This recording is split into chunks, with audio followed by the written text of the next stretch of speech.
Panniyankara toll പ്ലാസയിൽ തൽക്കാലം പ്രദേശവാസികളിൽ നിന്നും toll പിരിക്കില്ല.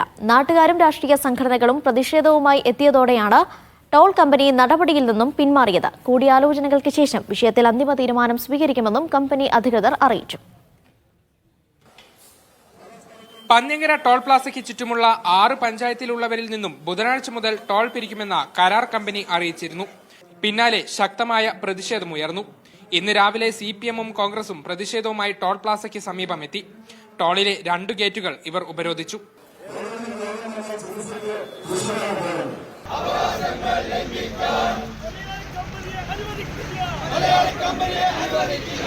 ഇതിനിടെ തൽക്കാലം ടോൾ പിരിക്കില്ലെന്ന് കരാർ കമ്പനി പ്രതിഷേധക്കാരെ അറിയിച്ചു.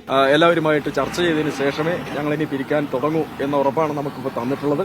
അതല്ലാതെ ഏകപക്ഷീയമായി പ്രഖ്യാപിച്ചാൽ ഇനി ഇത്തരത്തിലുള്ള സമാധാനപരമായ സമരമായിരിക്കില്ല നടക്കുക എന്ന കാര്യവും അവർക്ക് മുന്നറിയിപ്പ് നൽകിയിട്ടുണ്ട്. മരുമകൻ മന്ത്രിയും അതുപോലെ തന്നെ കേന്ദ്രമന്ത്രി BJP-യുടെ സുരേഷ് ഗോപിയും തമ്മിലുള്ള ഒരു അഡ്ജസ്റ്റ്മെന്റിന്റെ ഭാഗമായിട്ടാണ് ഇത്തരം ഒരു ടോൾ വർധനയെ കുറിച്ച് ഒരു നാടകം കളിക്കുന്നതെന്നാണ് ഞങ്ങൾ മനസ്സിലാക്കുന്നത്. മുൻപും സമാനമായി പ്രദേശവാസികളിൽ നിന്നും ടോൾ പിരിക്കാൻ കരാർ കമ്പനി തീരുമാനിച്ചിരുന്നു.